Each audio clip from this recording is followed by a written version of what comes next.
Bonsoir Chérif et bonsoir à tous nos téléspectateurs. Merci d'être avec nous sur ce plateau du 20h. Nous avons invité aujourd'hui M. Jean-Paul Diaz, membre de la mouvance présidentielle, premier secrétaire du BCG. M. Diaz, bonsoir. Bonsoir.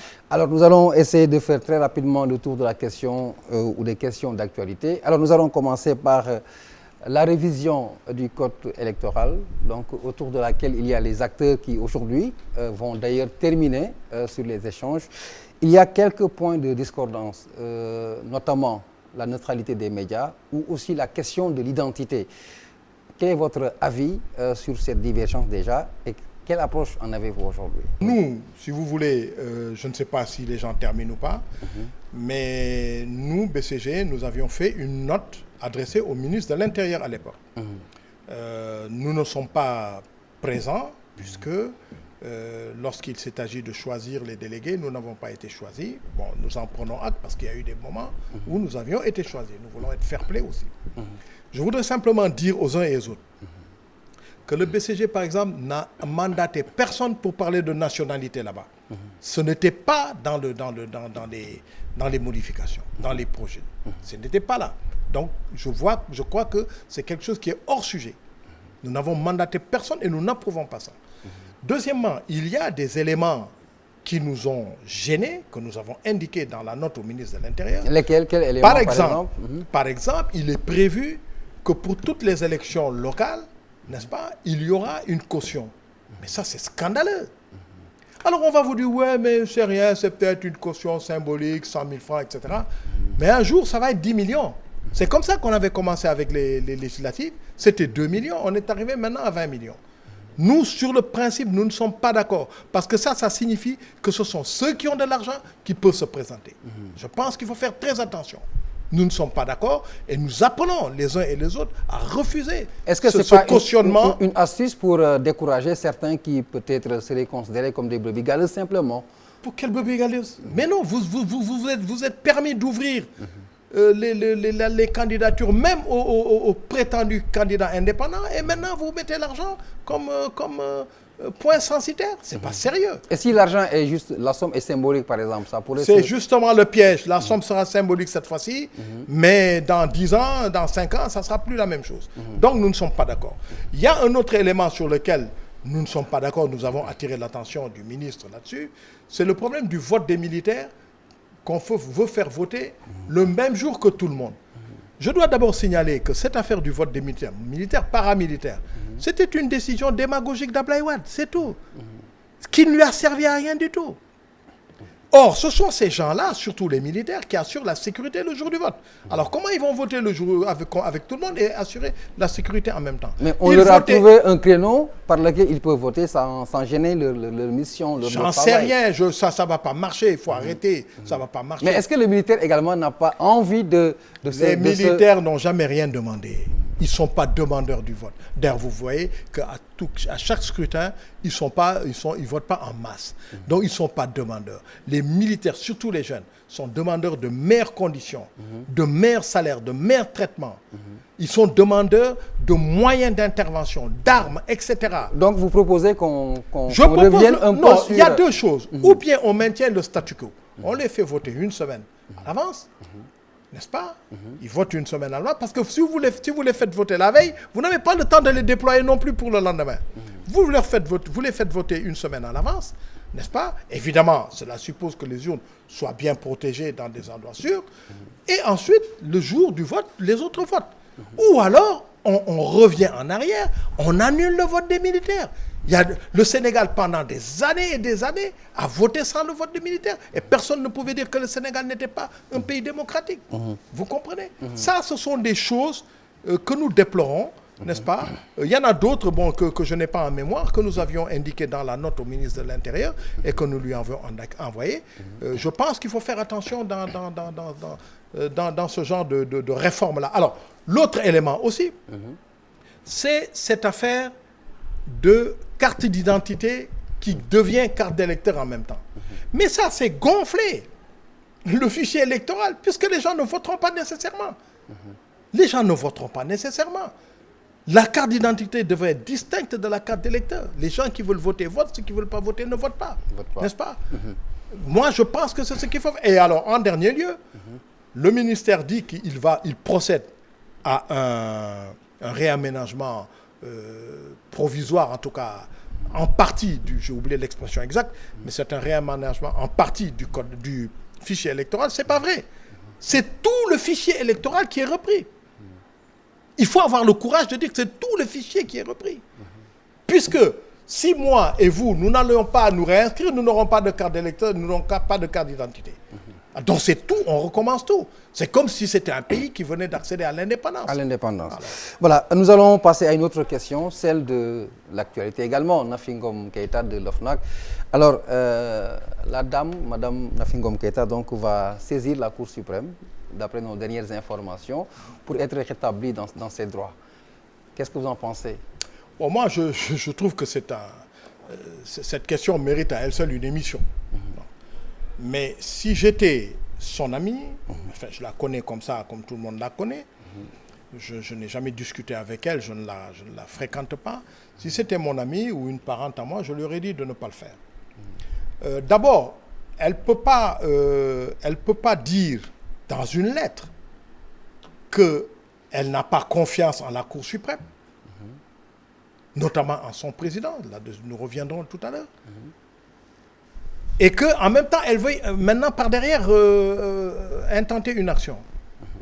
À partir du moment où, pour elle, elle a une suspicion légitime par rapport à cette Cour suprême, je ne vois pas pourquoi elle y va. Mais est-ce que ça ne devient pas quelque part une sorte d'insubordination pour être fonctionnaire et s'en prendre, en tout cas, refuser ou ne pas accepter la décision du chef de l'exécutif? Non, ce qui s'est passé... C'est pas sous ce rapport. Non, ce qui s'est passé, et qu'il faut dire, vous avez reçu ici le professeur Zouanke, Jacques-Mariel Zouanke.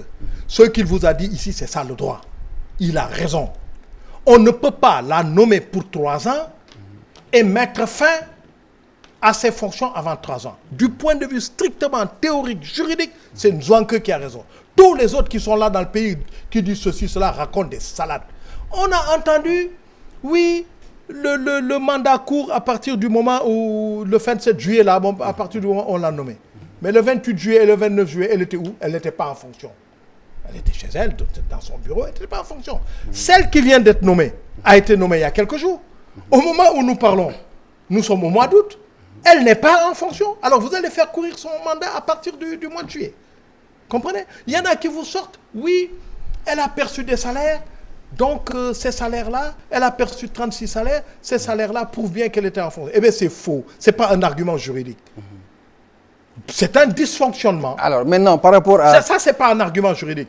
C'est un dysfonctionnement. Alors on devrait Elle aller a touché 2 salaires peut-être. Il y a le système de l'ordre de recette. On récupère le salaire indu. C'est tout. Je considère qu'elle était en fonction à partir du moment où elle a prêté le serment. Tout ce que Zouanke vous a dit, c'est ça la vérité. Et les actes qu'elle a fait avant, si elle a fait des actes avant, que ces actes ont porté préjudice à quelqu'un, ce quelqu'un peut attaquer ces actes-là, effectivement. Elle n'a pas prêté serment avant d'entrer en fonction. N'est-ce pas? Donc, elle a prêté serment bien après. Et s'il se trouve, elle n'est pas responsable de ce retard. Ceci dit, le bémol que j'apporte à la démonstration du professeur Zouanke, le bémol que j'apporte, c'est que, est-ce que le président de la République, dont le pouvoir, ne dispose pas d'éléments qui font que ils ne peuvent pas attendre l'échéance du mandat. Je vous donne un exemple. Les membres du Conseil constitutionnel sont nommés pour 6 ans. Prenons un membre du Conseil constitutionnel qui se met à ne pas respecter la confidentialité des délibérations. Prenons un membre du Conseil constitutionnel qui est convaincu de trafic de drogue. Comprenez? Ou je ne sais pas moi, de conduite en état d'ivresse, un truc, mais des choses répétées. De manquements. De manquements fondamentaux. Vous croyez que l'autorité a l'obligation de le conserver là 6 ans? Je dis non. Alors, moi, je ne lui conseille pas d'aller à la Cour suprême. D'abord, elle a une suspicion légitime, c'est son droit. Mais ensuite, il se trouve qu'à la Cour suprême, c'est la section administrative qui s'en occupe. Ce n'est pas tellement Badio Camara. C'est la section administrative qui s'en occupe. Encore que, quand on connaît les gens de la justice, les relations qu'ils ont entre eux, on peut penser qu'il peut y avoir de l'influence. Mais c'est cette section qui s'en occupe. Or, cette section passe son temps à nous sortir des arrêts contestables. Très contestables. On se demande même si ceux qui sont là-bas sont des spécialistes du droit administratif. Comprenez? Donc, ils sont capables d'aller qualifier le décret du président d'acte du gouvernement ou d'acte unilatéral, etc., comme vous a dit Soinke, et elle risque d'être déboutée. Moi, à sa place, je n'y vais pas. Par contre, je termine sur cette question-là, sur un point. Le premier, je crois qu'il y a eu une confusion dans sa gestion. Elle a quand même quelque part confondu cette OFNAC avec l'inspection générale d'État, avec la DIC ou avec le parquet. Et je crains que celle qui arrive, qui est aussi issue quelque part du parquet et de l'instruction, fasse la même chose. Et le président du Conseil, de la Cour suprême, qui ne respecte pas cette loi, c'est dommage qu'on n'ait pas l'occasion de parler de cette loi. C'est une mauvaise loi, tout le monde le sait. C'est une mauvaise loi. On n'a pas malheureusement le temps. Ce qu'il a fait, cette attitude, et ça fait un peu désordre. Ça fait désordre. Alors, on va glisser sur deux questions en même temps et de façon très... Alors, l'affaire Sonko et l'affaire Abdoul Mbaye. Je ne voudrais pas qu'on n'en parle pas. Qu'est-ce que vous en pensez? Bon, dans l'affaire Sonko, je suis partagé parce que, en tant qu'ancien fonctionnaire, ça me gêne de voir des gens révéler tout et n'importe quoi. Si toutes les secrétaires, tous les médecins, nos domestiques, etc., disaient tout ce qu'ils savaient sur nous, je vous garantis que ça serait un peu grave. Bon, ça me gêne. Je pense que tout ce qu'il a dit aurait été acceptable s'il était, par exemple, inspecteur des eaux et forêts, inspecteur de l'enseignement, inspecteur, je ne sais pas moi, d'autres choses. Inspecteur ailleurs. Ailleurs. Mais que ce soit au niveau du fisc, que ce soit des dossiers qu'il traite ou pas, je trouve ça dérangeant. Et maintenant, il faut reconnaître que quand il vous révèle qu'en 2015, en décembre 2015, une société a été créée, quelques mois après, en 2016 où nous sommes, elle reçoit un marché de gré à gré de 150 milliards, sur lequel 9 milliards lui ont été avancés, ça, franchement, je trouve que c'est dégoûtant. C'est dégoûtant. L'affaire Abdoul Mbaye, l'ancien Premier ministre. Bon, là aussi, je suis très gêné parce que je dois dire que, personnellement, je n'imaginais pas le Premier ministre Abdoul Mbaye en politique, en politique partisane. Je ne l'imaginais pas là. Je le voyais en train d'investir dans une entreprise quelconque, industrielle, etc. Je pense pour moi que ce n'est pas tellement sa place d'être en politique. Et puis, quelque part, il y a des choses aussi, là aussi on révèle, vous voyez, il y a des choses qu'on révèle. Et là aussi, ça me gêne. Bon, maintenant, il est libre, c'est un citoyen, il est libre. Peut-être que je pense qu'il a mesuré aussi le sens de la vie politique partisane. Et j'espère que tout se passera bien pour lui. Alors, pour vos amis Lébou, le président a lancé un appel pour le rapprochement de la communauté. Alors, on aimerait vous entendre, vos amis Lébou. Non, là, je suis aussi malade. Parce que ce soit Ablaye Matar, que ce soit Pape Diagne, ce sont des parents, ce sont des amis. Et tous les deux le savent. Tous les deux le savent. Et je parle sous leur contrôle. Je pense qu'il faut trouver quelque chose, quelque part, une solution. Je ne sais pas laquelle, mais j'avoue que c'est dérangeant, quoi. C'est dérangeant. Il faut qu'ils trouvent une solution. Je pense qu'ils en sont capables. Et ils sont parents, tous les deux. Et vous pensez que c'est possible, la réconciliation? Bon, il faut trouver des formules. Je ne sais, là où je suis, vous me prenez au dépourvu. Je ne sais pas laquelle. Mais Ablaye Matar, c'est un ami, c'est un parent. Je suis son grand frère, il le sait, mais c'est mon kilifa, n'est-ce pas, qui est Askanbi. Quant à Pape Diagne, c'est mon jeune frère, son père, c'est mon ami, n'est-ce pas, pour qui j'ai beaucoup de respect, de dévotion, vraiment de considération. Donc vous êtes dans une posture assez délicate. Honnêtement, si c'était moi, si c'était moi qui décide, j'aurais beaucoup de problèmes. Je remercie le président d'avoir lancé cet appel et j'espère que les uns et les autres l'entendront. On vous remercie, M. Jean-Paul Diaz, premier secrétaire du BCG et membre de la mouvance présidentielle qui était notre invité dans ce 20h. Merci de nous avoir suivis et excellente soirée à tous.